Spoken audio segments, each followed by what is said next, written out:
This is your first reading journal of this week. We're only going to do one reading journal this week. Normally we would do two, but just one this week to kind of get in the swing of things, get the hang of it. Just remember that these reading journals should probably be about 200 words. I'm not super concerned about what you write or the quality. Just think about the questions and write them. After spring break sometime, I will actually have you take one and make it bigger. Right now, about 200 words, maybe more. The bigger one should be about 500, so if you write more, don't worry about it. Just leave it. These should be pretty chill, like your thoughts, your reading thoughts. Okay, so first, here's my reading schedule. I copied and pasted it from the sample. I did add this column, pages I actually read. You just do that by clicking right here, and then you click this, and then you click insert column right.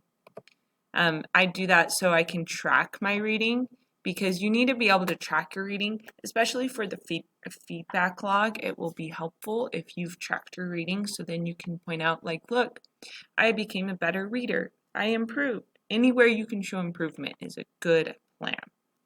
Okay, and then I just made a note of my adjustment on March 30th. I changed it.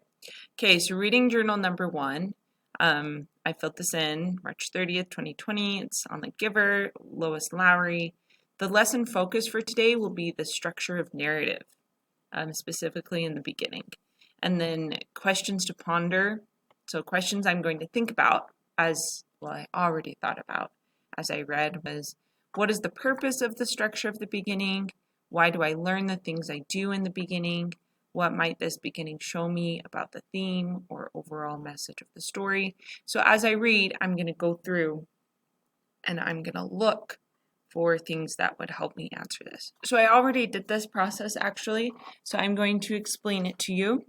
And then after I get done with this video, I'm actually going to type this up so you can come look at this example. Okay. So I read The Giver. Let me make this bigger. Well, I'm going to be reading The Giver for this. I am going to pretend like I've never read it before. So it should be kind of like what you guys are reading. And I didn't really even do any background knowledge. I just kind of jumped into it cold. So that's where I'm coming from here. So Giver by Lois Lowry. What I'm looking for is like structure of the narrative, how that might help me see a theme, etc. So as I read, notice that I made these like notes. And if you're reading an actual book, it would be great if you could write in it. If not, then you can just write on the on a piece of paper, kind of like this that I've done. Or if you're reading an ebook, that is really cool because then you can highlight and stuff. So as I read, I just like right here, I wrote, why does it start here? Because it was almost December and Jonas was beginning to be frightened. No, wrong word, Jonas thought. So why does it start with Jonas thinking about fear? Or down here, why does it explain the strange airplane? Why did the author think that was important to include? So, and you don't have to answer these questions you ask. And then I just noticed as I was reading, it kept on mentioning released. And I felt like released meant a bad thing. So just different things that I made notes about. The specific part I want to just focus on for the structure of the narrative is this page. So in the first chapter, it's this scene with Jonas, the main character. He is, well, eventually we find out he's apprehensive about a ceremony where he gets assigned a job, basically, when he turns 12, and then that's what he does for the rest of his life, which honestly kind of reminds me about some communist societies, which is actually why I picked this book, because we were learning about communism with Animal Farm, so I wanted to pick one that's a little closer. Obviously, you're reading your own book.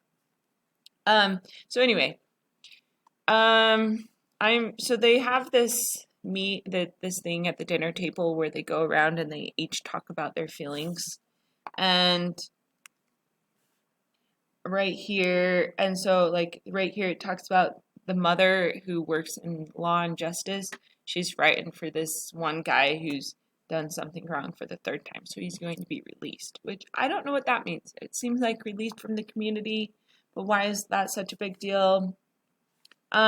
So then it says the ritual continued, and I thought this was interesting because it doesn't mean it's like just a standard dinner meeting. It's like it's a ritual, like they have to do it. Jonas, Father asked, you're last tonight. Jonas sighed. This evening he almost would have preferred to keep his feelings hidden, but it was, of course, against the rules. I'm feeling apprehensive, he confessed, glad that the appropriate descriptive word had finally come to him. Why is that, son? His father looked concerned. I know there's really nothing to worry about, Jonas explained, and that every adult has been through it. I know you have, Father, and you too, Mother, but it's the ceremony that I'm apprehensive about. It's almost December. Lily looked up, her eyes wide. The ceremony of 12, she whispered in an awed voice. Even the smallest children, Lily's age and younger, knew that it lay in the future for each of them. I'm glad you told us of your feelings, Father said. Lily, Mother said, beckoning to the little girl, go on now and get into your night clothes. Father and I are going to stay here and talk to Jonas for a while. Lily sighed, but obediently she got down from her chair. Privately, she asked. Mother nodded. Yes, she said. This talk will be a private one with Jonas. So I picked that section to really focus in on the structure of the beginning, and because this shows that first they have this dinner talk. The author, I think, does it to make sure that you understand all the characters and also to point out how regulated their society is. It's like they always have something that they have to be doing. And even though they enjoy the rituals, like they still have to do it. And Jonas is like, I have to share my feelings. But over here, right here, at the beginning of their dinner talk, it's like, who wants to be the first tonight for feelings? Jonas's father asked at the conclusion of their evening meal. It was one of the rituals, the evening telling of feelings. Sometimes Jonas and his sister Lily argued over turns over who would get to go first. Their parents, of course, were part of the ritual. They too told their feelings each evening. But like all parents, all adults, they didn't fight and wheedle for their turn. So it shows that the kids actually enjoy it. So I thought this was really interesting, this dinner talk scene, because the author uses it to introduce Jonas's family and also show how regulated, all the rules, like something like a dinner talk, like sharing your feelings, which I feel like is a good idea. It's still part of the rules. And even though it seems like it's all a good idea, it kind of starts to bug me. So I don't know, thinking about all that, I feel like definitely the narrator uses this dinner talk scene to set up the rules, and in the second chapter, the dinner talk scene extends into talking about what the ceremony is, and the father explains it, so it definitely sets the scene.